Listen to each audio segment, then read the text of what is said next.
परमात्मा की कृपा से हम अपने जीवन में व्यावहारिक पक्ष को ठीक-ठीक समझने का यत्न कर रहे हैं। मंत्र पाठ।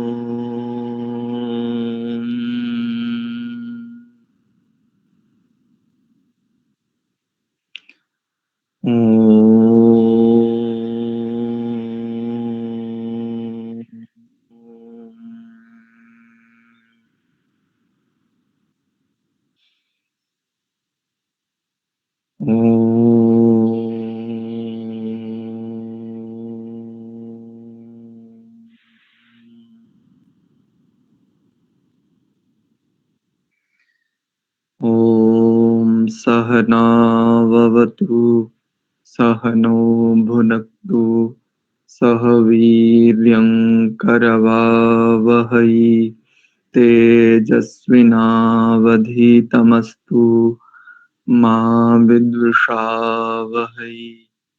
ॐ शान्ति शान्ति शान्तिः। ओम आप सभी का पुनश्च हार्दिक स्वागत एवं अभिनंदन। संस्कार विधि स्वाध्याय की इस कक्षा में हम प्राकथन को देख रहे हैं। कल तक हमने प्राकथन के रूप में कुछ संदर्भ देखे थे। आज हम जहां से आरंभ करने वाले हैं, पौराणिकों के मिथ्या आक्षेप, यहां से आरंभ करेंगे। पृष्ठ संख्या 17 जो आप पुस्तक देखेंगे उसमें पृष्ठ संख्या 17 से ये आरंभ होगा। उसका विषय है पौराणिकों के मिथ्या आक्षेप। आइए देखते हुए चलते हैं। देखिए, महर्षि दयानंद के समस्त ग्रंथों पर ही पौराणिक बंधु आक्षेप करते रहे हैं। तब संस्कार विधि कैसे पृथक बच सकती थी? अर्थात जिनकी स्वार्थ वृत्ति पर तनिक भी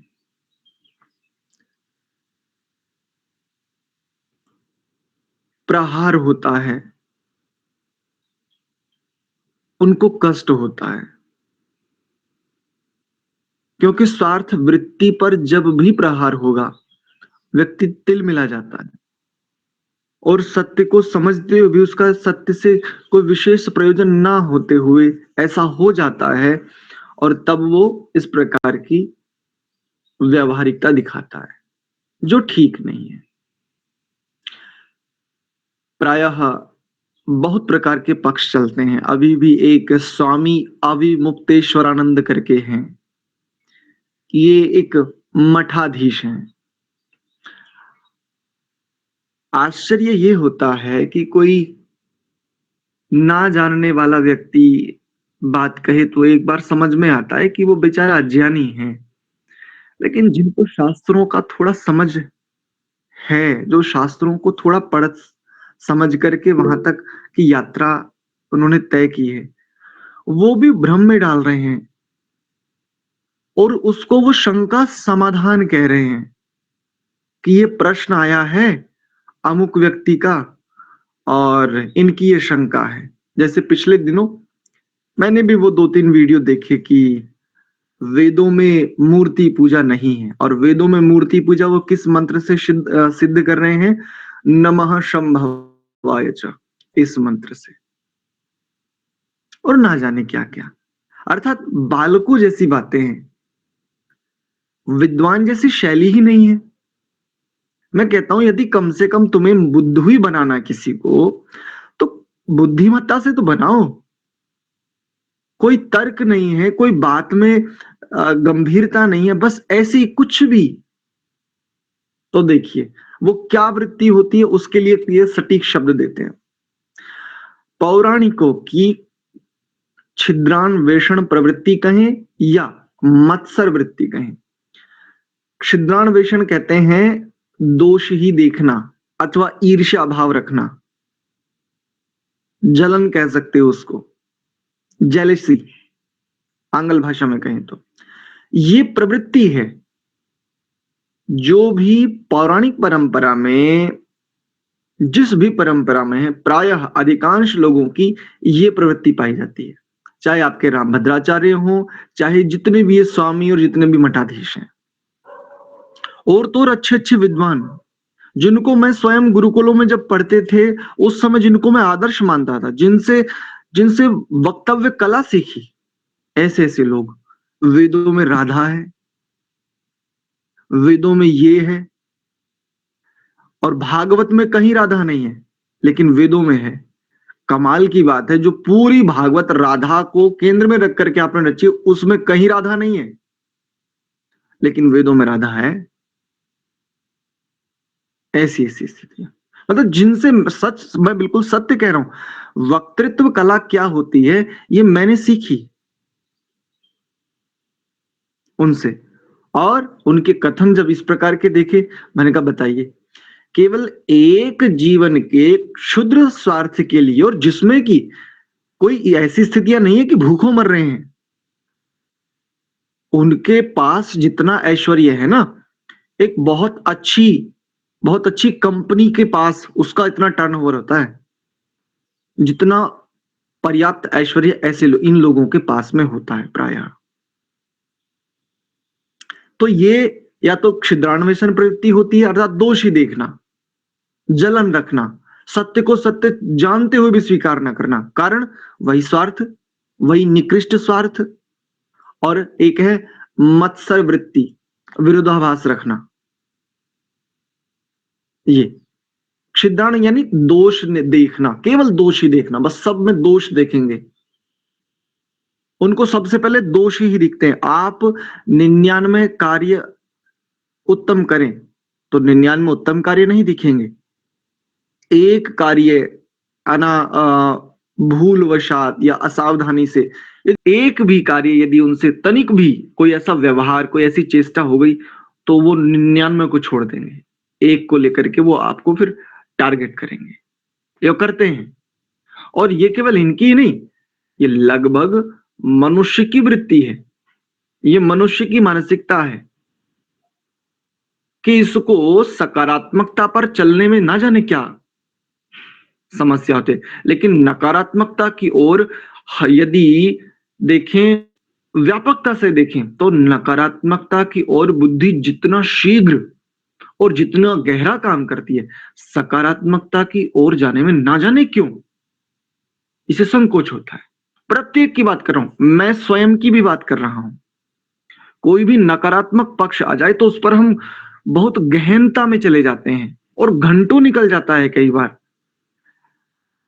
जैसे मैंने अभी कहा कि 99 अच्छे काम हुए हो किसी से, मुझसे 99 काम अच्छे हो और एक मैंने गलत कर दिया या मुझसे हो गया, और 99 को बिल्कुल गौण कर दिया जाएगा, एक गलत है बस ये प्रमुख हो जाएगा।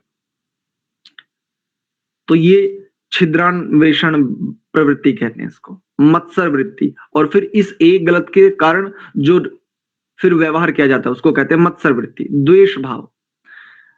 आइए इस विवाद में न फंसकर हम संस्कार विधि से संबद्ध उनके लगाए मिथ्या आक्षेपों का उत्तर इसलिए देना उचित समझ रहे हैं कि जिससे आर्यजन उनकी वंचना वृत्ति के दूषित प्रभाव से बच सके और उनके आक्षेपों की निस्सारता को समझा करें या समझ सके। ऐसा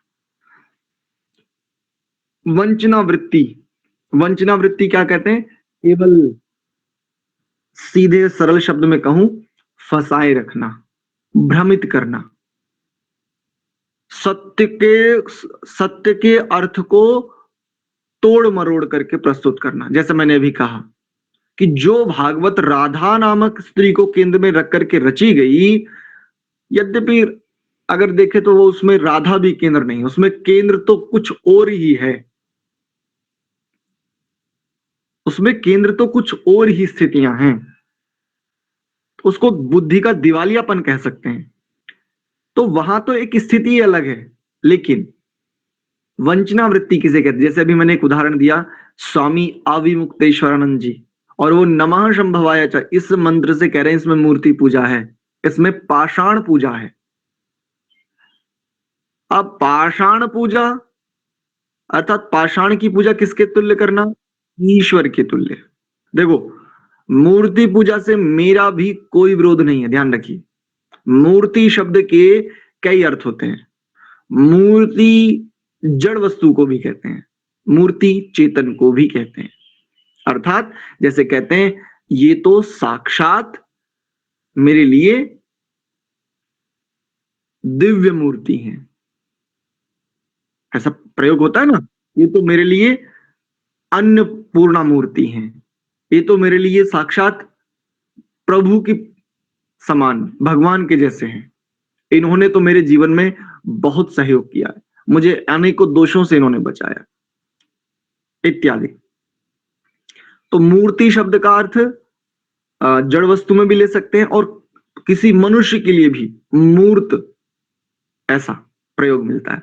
मूर्ति पूजा से मेरा भी कोई विरोध नहीं है, मूर्ति पूजा होनी ही चाहिए, क्योंकि पूजनम नाम सत्कारः। ध्यान रखिए, कई बार ये बड़ा चलता है कि मूर्ति पूजा नहीं करनी चाहिए, मूर्ति पूजा नहीं करनी। नहीं नहीं भाई, ठीक से विचार करो। मूर्ति पूजा से हमारा कोई विरोध नहीं है, किसी भी आर्यजन का मूर्ति पूजा से कोई विरोध होना ही नहीं चाहिए। ठीक से समझिए, वस्तुतः मूर्ति को ईश्वरवत मानकर उसके साथ वैसा व्यवहार करना, इसके लिए हमारा विरोध है, इसको लेकर के हमारा विरोध है, क्योंकि ये व्यवहार व्यवहारोचित नहीं है, ये ग्राह्य नहीं है,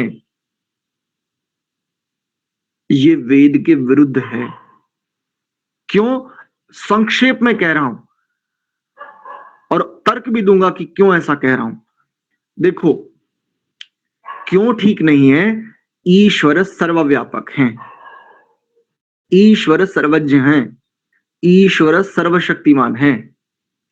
अब मान लीजिए वर्तमान में भारत देश के प्रधानमंत्री आदरणीय नरेंद्र मोदी जी हैं और इनको कोई अपने यहां आमंत्रित करे, किसी गांव में आए और वहां गांव का मुखिया आकर के उनसे कहे मैं आपको इस गांव का मुखिया घोषित करता हूं। क्यों ऐसा है कि मान लीजिए उनको कहें कि मैं आपको अमुक इस ग्राम का मुखिया घोषित करता हूं। अरे भाई, तुम एक गांव की बात करते हो, ये पूरे देश के प्रधानमंत्री हैं, जो हैं ही पूरे देश के प्रधानमंत्री, उनको तुम गांव का मुखिया बना करके, यदि तुम्हारे भीतर ये चल रहा है मैं इन्हें सम्मान दे रहा हूं, तो सच्ची बात यह है कि तुम अभी ठीक से समझ नहीं पा रहे हो। ठीक ऐसे ही जो परमात्मा, जिसको कहा त्रिपादस्य विश्वाभूतानि विश्वाभूतानि त्रिपादस्य अमृतम दिवी, कि परमात्मा तो इतना बृहद है कि सारा ब्रह्मांड ये उसके एक पग जैसा है केवल। ये जो कथा चलती है ना कि 3 पग में भूमि को नाप लेता है, वो सब वस्तुतः है ये वेद में ही, लेकिन इनको ठीक ठीक ना समझने के कारण ना जाने क्या क्या कथाएं प्रचलित हुई हैं उस रूप में। तो जो परमात्मा सर्वव्यापक है, सर्वज्ञ है, सर्वशक्तिमान है, उसको केवल एक पत्थर के रूप में स्वीकार कर लेना। और उनका तर्क क्या है? क्या परमात्मा पत्थर में नहीं है? अरे भैया, परमात्मा पत्थर में है लेकिन पत्थर तो नहीं है ना। परमात्मा तो पूरे ब्रह्मांड में, तो क्या पूरा ब्रह्मांड केवल ईश्वर ही है क्या? परमात्मा तो प्रकृति अर्थात जड़ और चेतन दोनों पदार्थों में विद्यमान है, तो क्या पूरा पूरा ब्रह्मांड सब कुछ ये सब परमात्मा ही है क्या? फिर ये तुम्हारा कैसा तर्क है? तुम तो बालकों जैसे भी तर्क नहीं दे सकते, आश्चर्य की बात है। जड़ वस्तुओं में भी, मूर्ति में भी निस्संदेह परमात्मा है, ईश्वर विद्यमान है, लेकिन वो जड़ वस्तु तो ईश्वर नहीं है ना, क्योंकि ईश्वर के गुण हैं, सर्वज्ञ हैं, चेतन गुण है, कर्म फल व्यवस्था का व्यवस्थापक गुण है, सृष्टि रचन उसमें सामर्थ्य है, और वो सदैव एक रस है, अपरिवर्तनशील है, कभी भी एक रस रहने वाला है, कोई परिवर्तन नहीं आता। बड़ी बात कह रहा हूं, मैं बड़ा सम्मान करता हूं स्वामी प्रेमानंद जी। पिछले दिनों उन्होंने एक बात कही, मैं बहुत सम्मान करता हूं, मैंने संदेह कह रहा हूं, बहुत अच्छे व्यक्ति हैं और एक स्थिति प्राप्त हैं, समाधि आदि स्थितियों तक बहुत अच्छी स्थिति रखते हैं। लेकिन देखिए, जो गलत है वो गलत है, चाहे वो तेरा हो या मेरा हो। वास्तव में गलत गलत होता है, वो ना तेरा होता है ना मेरा होता है, वो चाहे जो भी हो। एक दिन उन्होंने कहा, परमात्मा इतना कमजोर है क्या कि अवतार नहीं ले सकता? जब परमात्मा मूर्ति में भी है तो विरोध काहे करते? तो मैं स्पष्टता से कहता हूं, स्वामी जी, परमात्मा निस्संदेह मूर्ति में विद्यमान है, लेकिन मूर्ति परमात्मा नहीं है। और यदि मूर्ति में विद्यमान परमात्मा होकर के मूर्ति को भी यदि आप ईश्वर मान रहे हो, तो जैसे परमात्मा व्यवस्थाओं को प्रदान करने वाला है, इस मूर्ति से कोई भी कुछ भी प्रयोजन सिद्ध करके दिखाइए। इस पाषाण से, इस प्रतिमा से कुछ भी सिद्ध करके दिखाइए। एक शब्द का ज्ञान लेकर के दिखाइए, किसी विषय में भी कोई सहायता लेकर के दिखाइए। अब वो कहते नहीं, आधार है हमारा। अब जो सीधे निराकार परमात्मा तक नहीं पहुंच सकते, अब उन्हें कुछ तो चाहिए। ये कैसी बात है? अगर कुछ चाहिए तो आंखें बंद क्यों करते हो? अगर तुम ये कहते हो कि क्योंकि निराकार परमात्मा तक पहुंच सबकी नहीं होती, इसलिए मूर्ति का सहारा लेना पड़ता है, इसलिए इन जड़ वस्तुओं को परमात्मा के प्रतीक के रूप में स्वीकार करना पड़ता है, यदि ऐसा ही है तो आंखें बंद क्यों करते हो?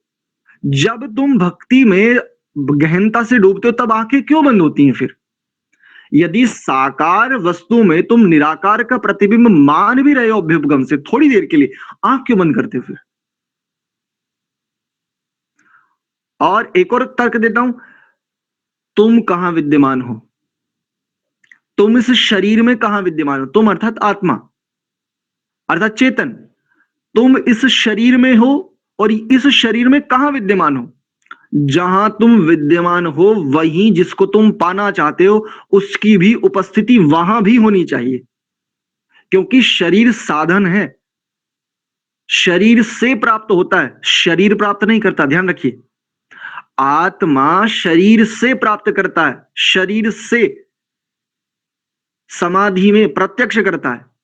शरीर साधन है, बहुत बड़ा माध्यम है, लेकिन शरीर प्राप्त नहीं करता, ध्यान रखिए। इसलिए परमात्मा रूपी जिस तत्व को तुम, जिसकी प्रति भक्ति भाव है, यदि इसको तुम पाना चाहते हो, इसके प्रति तुम्हारा जो ये भक्ति है, ये कहां सिद्ध होगी? जहां तुम उपस्थित हो वहीं इसकी भी उपस्थिति होनी चाहिए। क्योंकि यदि पत्थर में, यदि पाषाण में, यदि मूर्ति में ईश्वर की विद्यमानता है भी और उसको प्रतीक रूप में भी स्वीकार कर रहे हो, तुम इस शरीर से बाहर आके उस मूर्ति में नहीं स्थापित हो सकते। क्योंकि संयोग कहां होता है? संयोग कब हो सकता है? जो जहां हो उसका संयोग वहीं हो सकता है। तुम इस शरीर में विद्यमान हो तो तुम्हें मूर्ति में, जिसको तुम मान रहे हो, मूर्ति में आना पड़ेगा तुम्हें, और तुम ये नहीं कर सकते। इस आधार पर भी तुम यदि कहो कि ये आधार है, ये भी निराधार बात है, केवल कोरा कुतर्क है मात्र। तो चाहे जो भी हो। अच्छा, एक बात कही कि क्या इतना कमजोर है क्या? नहीं, कमजोर नहीं है तो क्या कल को चोरी भी करने लगेगा परमात्मा, झूठ बोलने लगेगा फिर? अगर कमजोर नहीं, सब कुछ कर सकता है तो? वो एक बात कहते हैं कि कर्तुम अन्यथा कर्तुम सर्व समर्थो भवति। तो यदि ऐसा है कि वो जो चाहे वो कर सकता है, तो फिर कल को चोरी भी करेगा, कल को तो फिर दूषित भी हो जाएगा, फिर तो अधर्माचरण भी करेगा, फिर तो अन्यायाचरण भी कर सकता है, क्योंकि उसके उसके कोई बस से बाहर थोड़ी है ये। और यदि ऐसा करेगा तो परमात्मा एक रस कहां रहा? परमात्मा विशुद्ध कहां रहा? न्याय कहां बचा उसका? क्योंकि परमात्मा को कहते हैं सर्वानुशासन, सबका अनुशासन, समस्त अनुशासनों का अनुशासन है, अर्थात नियम में रहने वाला है। अपने नियमों का अतिक्रमण, उल्लंघन वो स्वयं कभी भी नहीं कर सकता। हम अपशब्दों का प्रयोग कर सकते, परमात्मा कभी भी नहीं कर सकता, करेगा ही नहीं। चाहे कोई कुछ भी करे, कितनी भक्ति करे, कहीं बस तो एक बार एक अपशब्द का प्रयोग कर दे, वो करेगा ही नहीं, कर ही नहीं सकता। मनुष्य कर सकता है। परमात्मा से कहो, मैं तेरी पिछले 2000 जन्मों से लगातार भक्ति करते आ रहा हूं, लेकिन मेरी एक इच्छा पूरी कर। क्या कर? कि मैं तेरा इतना बड़ा साधक हूं, उपासक हूं, बस मेरी एक इच्छा है कि तू एक बार अधर्माचरण करके दिखा। कभी भी नहीं करेगा। वो कहेगा तू चाहे 1,000 नहीं, 2,000 नहीं, तू चाहे जितना तेरा मन करे उतना करता चला जा, मुझे प्रभाव नहीं पड़ने वाला। क्यों? क्योंकि ये मेरा नित्य स्वभाव है। हम प्रार्थना में कई बार, आपने यदि ध्यान दिया हो तो हम एक बात बोलते हैं, वाक्य बोलते हैं, और ये दृष्टि मिलती है ऋषियों से। क्या मिलती है? नित्य शुद्ध बुद्ध मुक्त स्वभाव युक्त, अर्थात नित्य ही बोधगम्य है, स्वयं बोध स्वरूप है, दूसरों को बोध कराने वाला है, नित्य ही है, किसी भी काल में बदलता नहीं है, और नित्य ही शुद्ध है, सदैव शुद्ध रहने वाला है, कभी भी अशुद्ध नहीं होता, और नित्य मुक्त है, अर्थात किसी में भी लिप्त हो ही नहीं सकता, सदैव। कैसे? जैसे एक बात कही जाती है कि जल में कमल, जल में रहते हुए भी जल से पृथक रहता है, तो परमात्मा भी समस्त संसार में व्यापक होते हुए भी संसार से पृथक है, इस आधार पर। तो ये जो सब कुछ चलता नहीं, अविमुक्तेश्वरानंद हो या जो भी गिरी पुरी इरी उरी जो भी है, ये सब, ये इनकी वंचना वृत्ति ही है, और ये वंचना वृत्ति समाज को दिग्भ्रमित करने का सबसे बड़ा आधार है, उसको कहते हैं वंचना वृत्ति। निस्संदेह आप आदरणीय हैं, आप लोगों की साधना है, आपके अपने जीवन की यात्रा है, लेकिन एक जीवन के किसी भी, आप मठ से जुड़ गए, मठ सर्वस्व नहीं है, ध्यान रखिए। किसी समाज से जुड़ गए हो, किसी संगठन से जुड़ गए हो, आपको कोई पद मिल गया, ये सर्वस्व नहीं है। केवल एक जीवन के छोटे से स्वार्थ के लिए आप इतने सारे लोगों के साथ द्रोह कर रहे हो। कर्मफल व्यवस्था में विचार करके देखो, और एक बात और विचार करो, ब्राह्मणत्व के आधार पर ये तुम कर रहे हो, ब्राह्मण को सबसे अधिक दंड मिलता है, तो तुम्हारी ये जो सारी बुद्धिमत्ता और चतुराई है ना, तुम संसार में दिखा सकते हो, लेकिन परमात्मा की कर्मफल व्यवस्था में जब लाठी पड़ती है ना, तो आवाज नहीं होती। तो ये वंचना वृत्ति है इन लोगों की, इसलिए इन लोगों के लिए कई बार कठोर शब्दों का प्रयोग भी करना पड़ता है, और उद्देश्य द्वेष नहीं है, इनसे हमारा कोई द्वेष नहीं है, किंतु विद्वत्ता होने के बाद भी शब्दों के स्पष्ट अर्थों का अनर्थ कर रहे हो। मतलब प्रत्यक्षम उपस्थितम प्रत्यज्यानुपस्थितम, जो प्रत्यक्ष में उपस्थित अर्थ है, सीधे सीधे भी अर्थ, सामान्य संस्कृत वाले को भी अर्थ स्पष्ट हो सकता है, उसको भी तुम पता नहीं कहां से क्या घुसेड़ रहे हो। तो ये है वंचना वृत्ति, और इसका कैसा होता है, इसका प्रभाव कैसा होता है? दूषित प्रभाव होता है। और ये वंचना वृत्ति के शिकार कौन कौन है? लगभग समस्त सारा संसार, क्योंकि इस्लाम भी यही कहता है, ईसाइयत भी यही कहती है, और आजकल जो वास्तव में जिनको बौद्ध कहा जाए वो तो बचे नहीं, जो नकली बौद्ध हैं उन लोगों की भी यही वृत्ति है। जितने बौद्ध बने फिरते हैं, यदि इनसे पूछें भगवान बुद्ध के कौन से ग्रंथ को आपने पढ़ा है, या डॉक्टर भीमराव अंबेडकर की कौन सी पुस्तक तुमने पढ़ी है, उसका कौन सा पृष्ठ पढ़ा है, बताओ। लेकिन हम बौद्ध हैं, मनुस्मृति को जलाएंगे, हम विरोध करेंगे, ब्राह्मणों ने तो खून चूसा है, ना जाने किस किस प्रकार की। तो ये लगभग किसी को भी उठा करके देखो, ये है वंचना वृत्ति, और इसका प्रभाव बहुत दूषित होता है, स्वयं के लिए तो घातक है ही, समाज के लिए उससे भी कहीं अधिक घातक है। जो सामर्थ्य हमारे पास अब है, और जो आचरण हमारा वर्तमान में है, इस आचरण को जो भी बच्चा देखेगा, हमसे तीव्र गति से उसमें बढ़ेगा। जैसा मैंने आरंभ में कहा कि नकारात्मकता की और मानव मस्तिष्क तेजी से गति करता है, अवलोकन करके देख सकते हैं। चलिए आगे चलते हैं। तो आर्यजन उनकी वंचना वृत्ति के दूषित प्रभाव से बच सकें और उनके आक्षेपों की निस्सारता, अर्थात कोई सार नहीं है, कोई सार नहीं है उनके आक्षेपों में जिस पर बात भी की जाए, लेकिन बात करनी इसलिए आवश्यक है कहीं उलझ ना जाए हम लोग, भ्रम ना आ जाए, कई बार संशय उत्पन्न ना हो जाए, इसलिए आगे देखिए। अब इसका प्रथम अनुच्छेद जहां से इसका निराकरण यानी पौराणिकों के मिथ्या आक्षेप उनका निराकरण के रूप में, एक महापंडित है, महाज्ञानी उनको कहें, निरुद्धाचार्य,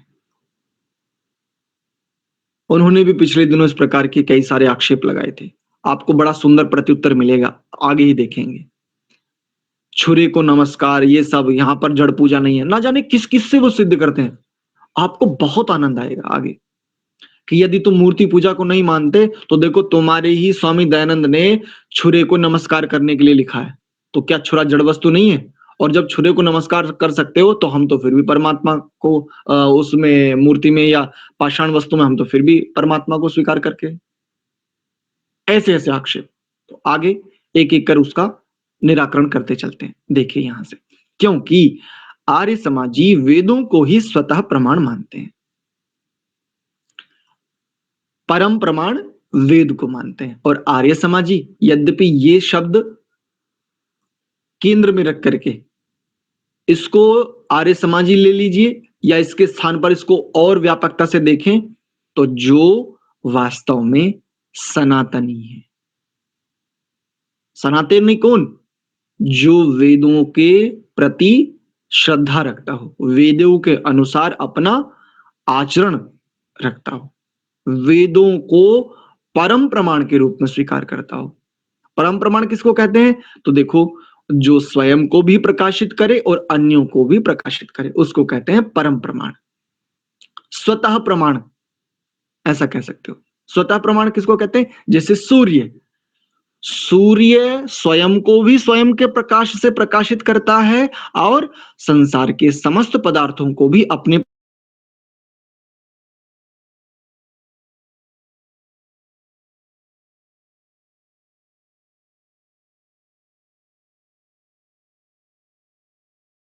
नहीं।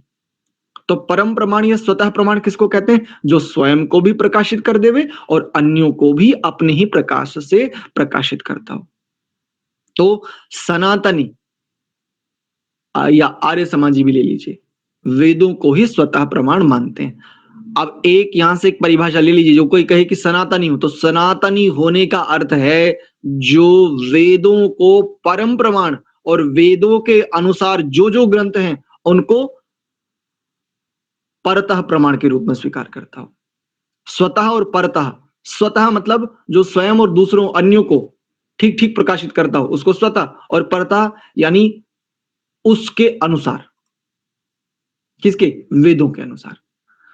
अतः उन्हें स्वामी जी की प्रत्येक बात वेद मंत्रों से ही दिखानी चाहिए, अन्यथा महर्षि के ग्रंथ वैदिक नहीं कहला सकते। किंतु ऐसे व्यक्ति शास्त्रीय चर्चा से जहां अनभिज्ञ हैं वहां आर्य समाज और उसके संस्थापक महर्षि दयानंद के पक्ष को नहीं समझ सके हैं। अर्थात ये जो आक्षेप आदि कर रहे हैं वस्तुतः ये शास्त्रीय चर्चा से अनभिज्ञ हैं। संगति, अर्थों की ठीक ठीक संगति, उसका अभिप्राय, इनके लिए ही तो महर्षि को निरुक्त, निघंटु आदि ये किस लिए बनाने पड़े? ये इसलिए बनाने पड़े कि सुसंगत अर्थ, किसका किसके साथ संबंध है। मैं आपको एक छोटी सी बात साझा करूं, मंत्र में प्रतिपाद्य विषय का देवता विद्यमान है, ऋषि विद्यमान है, प्रकरण भी विद्यमान है, तब भी शब्द का सुसंगत अर्थ नहीं बन पाता। तब भी जब वेद मंत्रों के भाष्य को देखते हैं, कभी विचार करते हैं कि चलो इसका भाष्य देखें क्या से कैसे क्या हो सकता है, तो सब कुछ उपस्थित होने पर भी जो विषय चल रहा है, जो प्रकरण चल रहा है, शब्द का अर्थ स्पष्ट ही नहीं हो पाता, क्या अर्थ किया जाए। तो तब क्या काम आते हैं? यही निघंटु, निरुक्त आदि,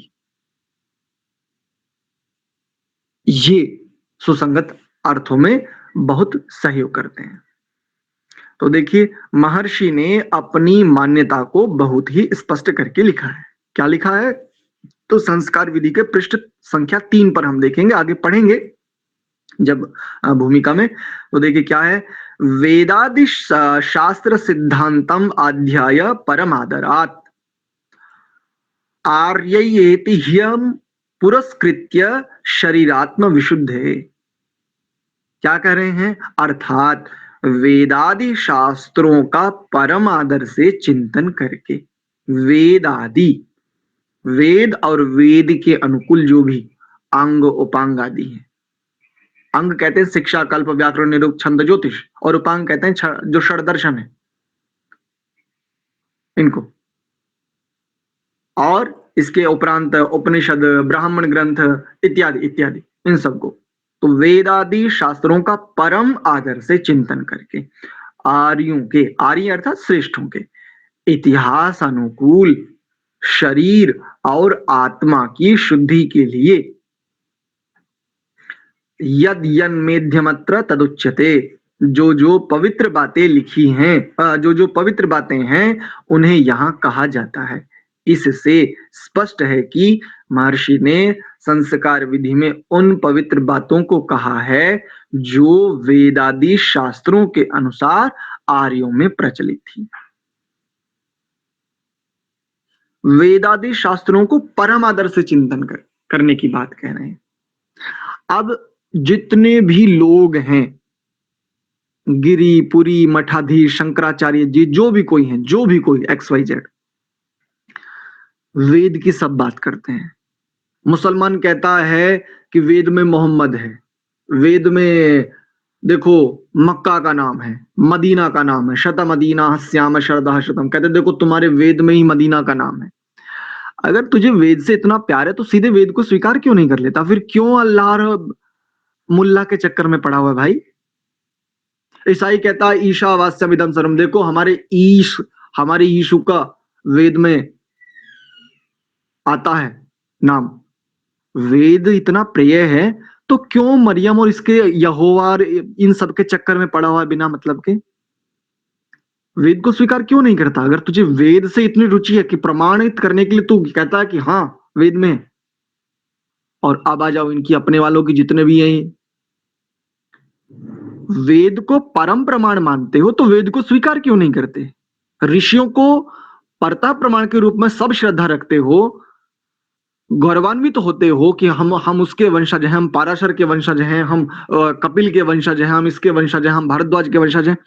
स्वीकार करने में क्या आपत्ति है?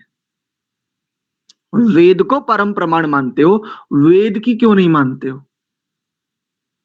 तो ये ऐसे ही है, राम को मानेंगे लेकिन राम की नहीं मानेंगे।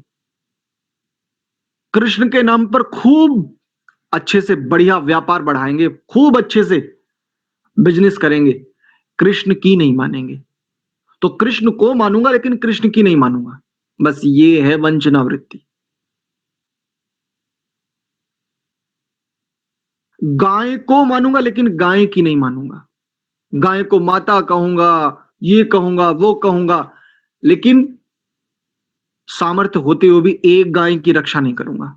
और गाय के नाम पर क्या बांधूंगा? विदेशी पशु, जिनका उपयोग, जिनकी सार्थकता उस रूप में है भी नहीं कि जिसके दूध में औषधीय गुण इतने विद्यमान हो जितने कि इस आर्यावर्त देश में जन्मी जितनी भी गायें आदि पशु हैं। तो गायों के नाम पर क्या बांधेंगे? वो। और गाय, गावो विश्वस्य मातरा, क्यों? अरे नहीं नहीं, गो तो मेरे लिए माता है, लगभग सभी की। ये है व्यवहार, हमें सीखने की आवश्यकता है। और ये हम लोगों में भी चलता है जो अपने आप को श्रेष्ठ होने का दंभ भर रहे हैं। ऐसे बहुत सारे परिवार होंगे जो सामर्थ्य रखते हैं, जो समर्थ हैं, एक गाय का पालन तो वो आराम से कर सकते हैं, उनके घरों में कुत्ते मिल जाएंगे लेकिन गाय नहीं मिलेगी। तो यदि आपको ये लग रहा है कि नहीं हम तो बच गए, तो हम भी वंचना वृत्ति ही कर रहे हैं। वेद की बात जरूर करते हैं लेकिन वेद के अनुसार आचरण नहीं है हमारा।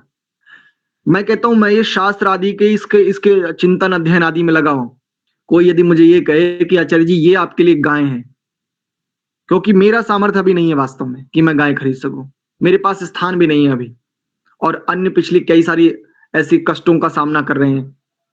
तो यदि आज मुझे कोई कहे कि ये है, मैं कहता हूं मात्र 2 वर्षों में उसको मैं वापस कई गायें लौटा भी दूंगा, और प्रतिदिन यज्ञ आदि और ये सारी की सारी चीजें, और ये सारा कार्य भी करता रहूंगा। बस ये है, अपने पास अनुकूलता और सामर्थ्य नहीं है, लेकिन यदि अवसर मिले तो चूकेंगे नहीं, छोड़ेंगे नहीं, बिल्कुल भी। हम वास्तव में जीना ही नहीं चाहते, हम बस केवल जानना चाहते हैं। ये भी वंचना वृत्ति ही है, समूचे आर्य जगत के लिए कह रहा हूं। मंचों से व्याख्यान बहुत दिया जाता है, लेकिन आचरण नहीं करेंगे। तत्र अहिंसा सत्यस्ते इत्यादयः, खूब व्याख्यान दिए जाएंगे, लेकिन हम आचरण नहीं करेंगे।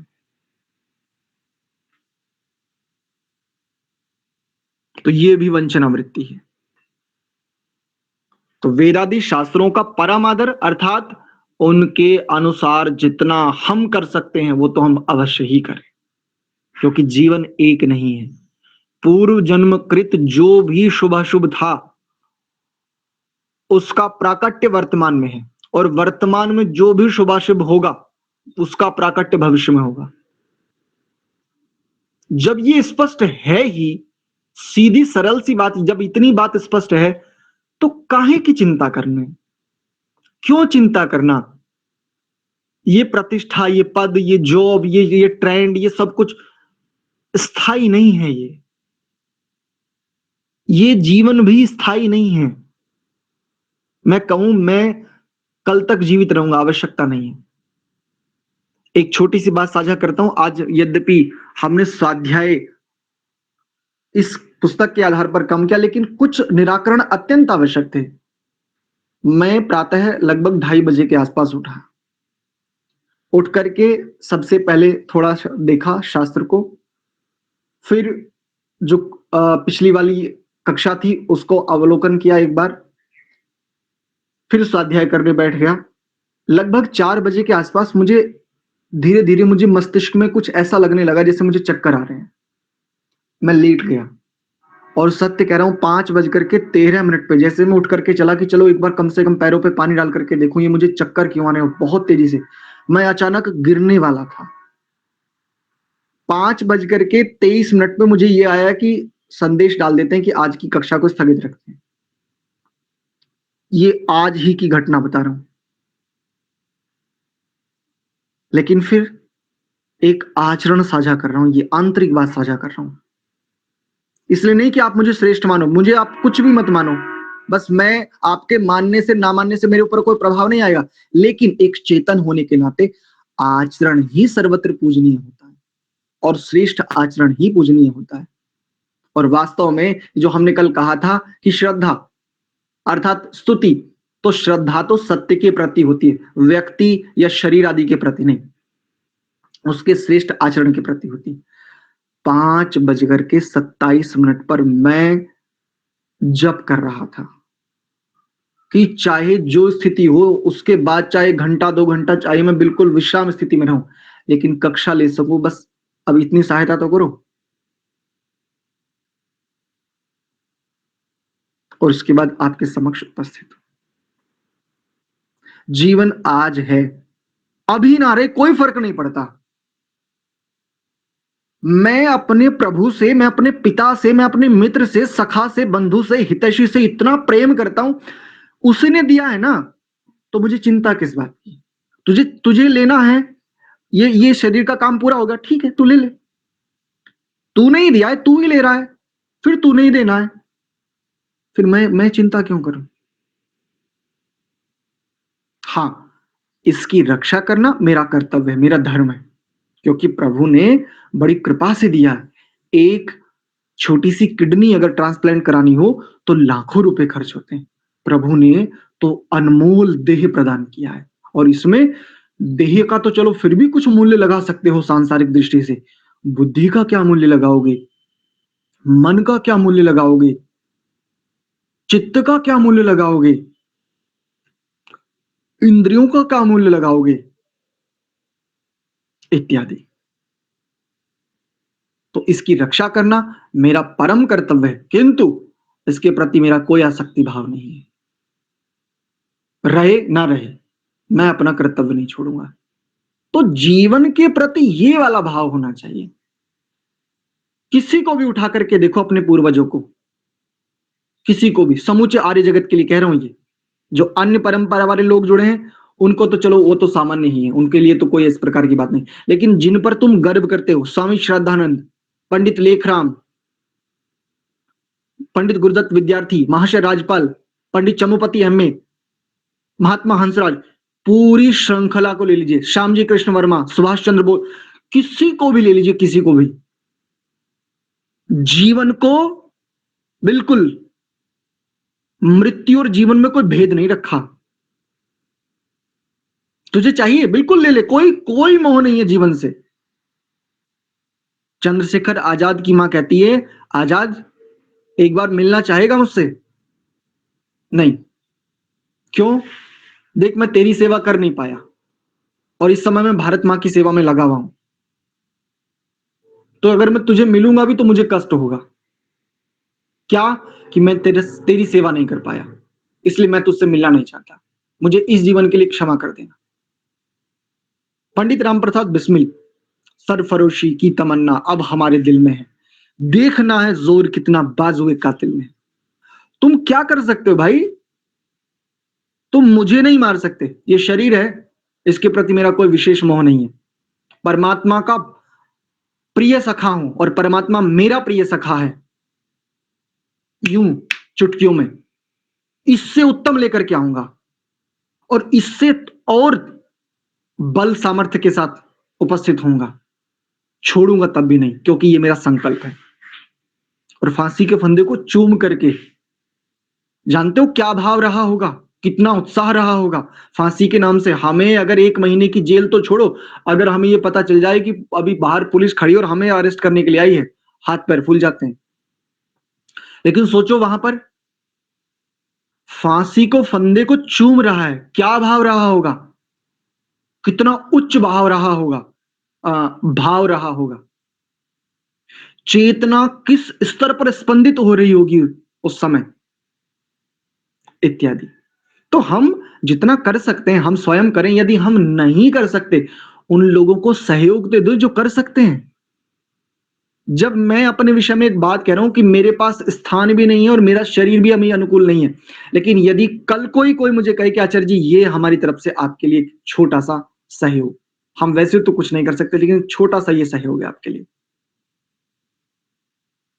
चाहे मुझे कैसे भी व्यवस्था करनी पड़े मैं रखूंगा। क्यों?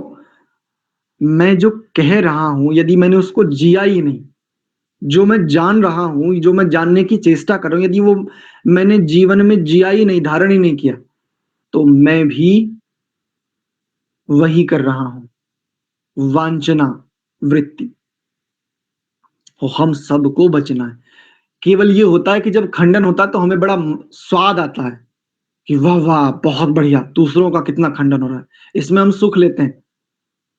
दोष तो सबके भीतर हैं, हमारे भी और उनके भी, किसी के भी।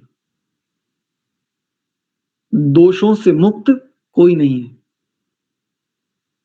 तो सभी के अपने अपने दोष और सभी के अपने अपने दोषों से छूट सके, क्योंकि दोष ही कारण है दुख का, और दुख से हम सभी छूटना चाहते हैं। तो दोषों से रिक्त हो जाएंगे तो मुक्ति निश्चित हो जाएगी। समस्त दोषों से जैसे ही रिक्त हुए वैसे ही मुक्ति निश्चित।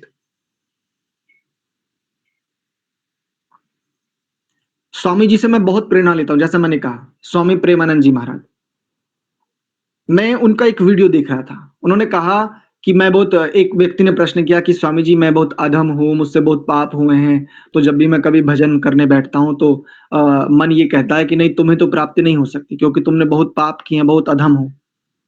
तो स्वामी जी बड़ा सुंदर उत्तर देते हैं, ऐसा नहीं है, बहुत प्रेरणाएं लिए, लेकिन जो गलत है वो गलत है। वो उत्तर देते हैं कि देखो क्यों प्राप्ति नहीं हो सकती, मन को उत्तर देना सीखो। कैसे उत्तर देना सीखो? कि देखो, अगर हम पतित हैं तो प्रभु का नाम है पतित पावन। यदि हम अधम हैं तो परमात्मा का नाम है अधम उद्धारक। यदि हम दीन हैं तो परमात्मा का नाम है दीनानाथ। यदि हम दुर्बल हैं तो परमात्मा का नाम है परम सहायक। और अंत में जो बात कहते हैं परमात्मा प्राप्ति हमारे घर की बात है। क्यों घर की बात है? क्योंकि परमात्मा और हमारा कैसा संबंध है? पिता पुत्र का, संतति और अभिभावक का, सखा का, गुरु का। कौन सा संबंध है जो तुम परमात्मा में नहीं जी सकते या हम परमात्मा में नहीं जी सकते? संसार का कौन सा भाव है जो परमात्मा के साथ नहीं जिया जा सकता? और आपकी जानकारी के लिए बता दूं, जो भाव परमात्मा के साथ जिया जा सकता है वो संसार में किसी के भी साथ नहीं जिया जा सकता। बस चेतना का उद्गम होना चाहिए उस स्तर पर, ये इसकी कसौटी है मात्र। तो वो कहते हैं कि देखो परमात्मा प्राप्ति हमारे घर की बात है। क्यों? क्योंकि बाप की प्रॉपर्टी का अधिकारी मूर्ख पुत्र भी होता है। तो यदि मैं अधम भी हूं ना तो मेरे हैं, और ये ठसक होनी चाहिए भीतर में कि मेरे हैं और मैं बिल्कुल निश्चिंत हूं। शरीर रहे या जाए इसके प्रति आसक्ति नहीं है। इसकी रक्षा करूंगा, प्रयत्न करूंगा, प्रत्येक चेष्टा करूंगा, करूंगी, किंतु इसको लेकर के केवल इसको बचाने के लिए इससे संबंधित व्यवस्थाओं, पद प्रतिष्ठा, नौकरी, व्यवसाय आदि, इनको बचाने के लिए मैं स्वयं का हनन नहीं करूंगा, आत्महत्या नहीं बनूंगा। इसी को कहा तमेव विद्वान विभाय मृत्यु आत्मानम धीरम अजरम युवानम, कि विद्वान लोग इसको जान करके मृत्यु से, भय से तर जाते हैं। अजरम युवानम इत्यादि। चलिए, तो आज की कक्षा को यहीं विराम देते हैं, और यदि किन्हीं का कोई प्रश्न होगा तो कल की कक्षा में लेंगे। तो एक बार परमात्मा के प्रति बहुत सारा धन्यवाद कि हमें एक एक श्वास, मैं ये विचार कर रहा था कि यदि अभी देहांत हो जाए, जैसा कि प्रातः काल में वो घटना घटी, मैं सोच रहा था यदि अभी देहांत हो जाए तो एक संकल्प रह जाएगा कि संस्कार विधि का स्वाध्याय करने का एक संकल्प लिया था। तत्क्षण एक विचार उपस्थित हुआ, क्यों चिंता कर रही हो? ना जाने इससे उत्तम स्थितियां प्राप्त हो, अपना प्रयास क्यों छोड़ते हो? क्या सारी चिंता तुम्हारी जिम्मे है? और चिंता करने से क्या तुम कुछ कर सकते हो? तुम्हारी चिंता से किसी समस्या का समाधान हो सकता है? तुरंत उत्तराय नहीं हो सकता। तो फिर चिंता क्यों करते हो? अपने आप को अपने आप ही उत्तर दे रहा हूं, पता नहीं। संसार में प्रत्येक की यही स्थिति है। हमें सबको पता है कि हमारी चिंता करने से किसी भी समस्या का समाधान नहीं होगा। समस्या के समाधान के लिए चिंतन तो आवश्यक है, लेकिन चिंता से किसी समस्या का समाधान नहीं होता। लेकिन हम सब चिंता में हैं। तो प्रभु, यदि उनको हम परम सहायक मान लें और इस प्रकार से पूर्ण समर्पण कर दें, तू मेरा यार है, तू मेरा दोस्त है, ये ठसक होनी चाहिए भीतर। तेरे होते मुझे किस बात की चिंता? अभी पिछले दिनों काव्य पाठ रखा था, उसमें एक बिटिया ने एक भजन रखा था, शायद बिटिया थी या कोई बेटा था। हमारे साथ श्री रघुनाथ तो किस बात की चिंता। ये भाव, ये दृढ़ता, ये साहस, ये शौर्य, ये प्रभु के प्रति अनुरक्ति, ये प्रीति, ये स्नेह, ये पूर्ण समर्पण होना चाहिए भीतर में, कि जब तू मेरे साथ है तो मुझे किस बात की चिंता है। ये शरीर, ये मन, बुद्धि, ये तू, तेरे पास अकूत सामर्थ्य है और इसको तू रच करके देता है, और तू ही दे सकता है। मैं तो एक बाल की समस्त संरचनाओं को आज तक नहीं समझ पाया, तू इतना बड़ा कृपालु है। और जिसका ऐसा यार हो, जिसका ऐसा दिलदार हो, और जिसका ऐसा प्यार हो, संसार में उसे किसी दूसरे यार, दिलदार या प्यार की आवश्यकता होती है क्या? मैं कहता हूं प्रभु से एक बार करके तो देखो, ये समर्पण आए तो सही, ये ठसक एक बार भीतर में जगा करके तो देखो। ऋषि दयानंद ने यही ठसक जगाई थी। बस हम चिंतन करें।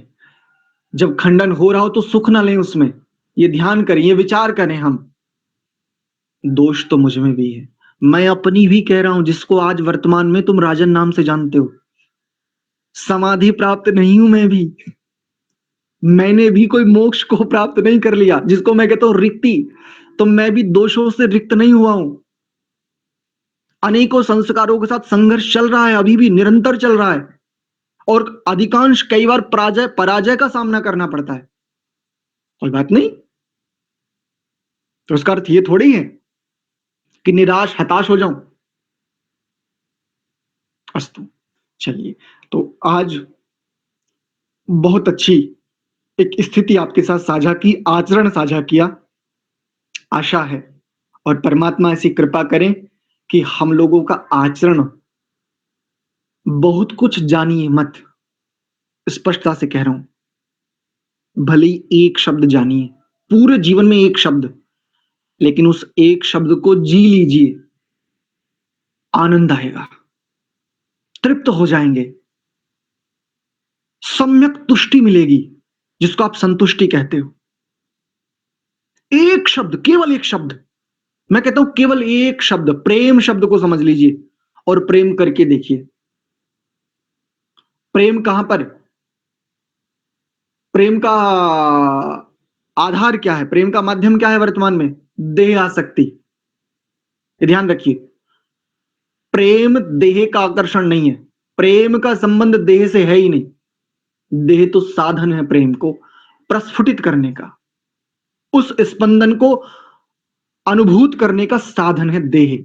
और यदि कोई देह किसी देह के समीप आएगा तो प्रेम नहीं रहेगा, वहां ध्यान रखिए, वहां पर विषय उपस्थित हो जाएंगे। तो यदि प्रेम करना चाहते हो तो भीतर से करो। जैसे कई बार चलता ना, मैं अपनी पत्नी को बड़ा प्रेम करता हूं, मेरी पत्नी मुझे बहुत प्रेम करती है, मेरी माता मुझे बहुत चाहती है, मैं अपने पुत्र के लिए अपने प्राण दे सकती हूं, मैं अपनी बेटी के लिए अपनी जान दांव पे लगा दूंगा। निस्संदेह, भाव प्रधान भावाधिक्य में आपकी बातें ये स्तुत्य हैं, ये कर्तव्य पालन का बोध करा रही हैं। किंतु जो आप ये प्रेम जिसको देख करके कह रहे हो ना, ये प्रेम तुम्हारा शारीरिक है, ये आसक्ति है, तुम उस संतति में तुम आसक्त हो। क्योंकि संतति जिसको तुम कह रहे हो, संसार के व्यवहार मात्र के लिए है, इसका तुम्हारे जीवन की सार्थकता, सफलता, उन्नति से कोई संबंध नहीं है, ध्यान रखिए। हाँ, बस ये हो सकता है कि यदि तुम्हारी संतान उसका पालन पोषण आदि उत्तम रीति से किया और भविष्य में वो समाज आदि के लिए वो बहुत परोपकार रूप में यदि उद्यत हुआ, तो आपका एक अच्छा खासा पुण्य कर्माशय बन जाएगा। बस इतना ही मात्र प्रयोजन है। तो मैं ये नहीं कह रहा हूं, यथा स्थिति देखो, बातों को यथा स्थिति देखना चाहिए। मैं एक बात कहा करता हूं ऋषियों की ही, यथा दृष्टि तथा सृष्टि। जिसके पास जो दृष्टि होती है वो वैसा ही व्यवहार करता है, वैसा ही सृजन करता है, वैसी ही सृष्टि करता है। तो जिसकी जो स्थिति हो, अब कई बार क्या होता है, हमारी स्थिति तो है, काम उपस्थित है हमारे जीवन में, लेकिन हम क्या करते हैं, जबरदस्ती एकदम दांतों को भींच करके, नहीं नहीं ब्रह्मचर्य पालन करना है, मर जाऊंगा मिट जाऊंगा, भीतर में काम उपस्थित है। ये आत्महंता वाली बात है। ये ऐसे कर लूंगी, मैं ये कर दूंगी, ये सब चीजें चलती है, आत्महंता बन रहे हो। सहज रहिए, अपनी आंतरिकता को पहचान लीजिए, बस यही है जीवन जीने का सबसे उत्तम सूत्र। तुम्हारी अपनी मांग क्या है, जिसने इसको पहचान लिया, वास्तव में जीवन तो उसी का सार्थक है। मेरी मुझ चेतना की मांग क्या है, आंतरिकता से कौन से संस्कारों का आधिक्य है। यदि इन संस्कारों को समाधि में दग्ध बीज में नहीं कर सकती, तो इन संस्कारों की निवृत्ति के दो मार्ग हैं, एक समाधि और एक भोग। भोगापवर्गार्थम दृश्यम, सब प्रमाण कह रहा हूं। निवृत्ति के, रिक्ति के, मुक्ति के दो साधन होते हैं, एक श्रेय कहते हो और एक प्रेय कहते हो। तो प्रेय मार्ग भी रिक्ति का ही साधन बनता है, ध्यान रखिए। हाँ, प्रेय मार्ग का आलंबन लेने के बाद श्रेय मार्ग तक की यात्रा बहुत कठिन है, इसको मैं स्वीकार करता हूं, क्योंकि मैं गृहस्थ में हूं, मैं इस बात को समझता हूं। प्रेय मार्ग का अवलंबन करने के बाद श्रेय मार्ग की यात्रा, ये बहुत कठिन साध्य है, ये बिल्कुल है। लेकिन यदि आप समाधि लगा नहीं सकते, जो संस्कार तुम्हें बाधक प्रतीत हो रहे हैं उनको तुम दग्धबीज समाधि में कर नहीं सक रहे हो, नहीं कर पा रहे हो, तो फिर क्या करो? उनसे रिलीज होना पड़ेगा, उनसे मुक्त होना पड़ेगा, उनसे रिक्त होना पड़ेगा। और उसके लिए क्या करना पड़ेगा? भोग। और देखो, डरने की आवश्यकता नहीं है। यतो अभ्युदय निःश्रेयस सिद्धि सधर्म। धर्म तो भोग और अपवर्ग दोनों की सिद्धि को कहते हैं। और ऋषि एक बात कहते हैं, यहां से समझो, विद्वान सब नहीं हो सकते, लेकिन धार्मिक तो हम सब हो सकते हैं।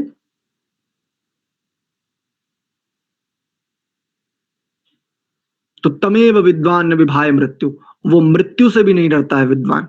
तो हम सब विद्वान नहीं हो सकते, धार्मिक तो हो सकते हैं ना, विद्वानों का अनुसरण तो कर सकते हैं ना, उनकी श्रेष्ठ बातों का, श्रेष्ठ आचरणों का, व्यवहारों का तो अनुसरण कर सकते हैं ना।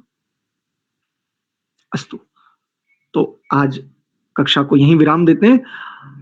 परमात्मा के लिए बहुत सारा धन्यवाद। आज मेरे हृदय में जो भी स्थितियां रही, प्रभु के प्रति बहुत स्नेह उमड़ रहा, इसलिए आज मैंने आपके लगभग 6:29 यानी 29 मिनट आज मैंने आपके अधिक ले लिए। तो इसके लिए मैं आपसे बारंबार क्षमा प्रार्थी हूं यदि किसी को लाभ नहीं हुआ है तो प्रभु के लिए मैं बहुत आज आह्लादित हूं, इसलिए भाव ऐसे आते चले गए और मैं आपके साथ साझा करता चला गया। धन्यवाद आचार्य जी, नमस्ते। चलिए एक बार ओम का उच्चारण करते हैं और अपनी कक्षा को विराम देते हैं।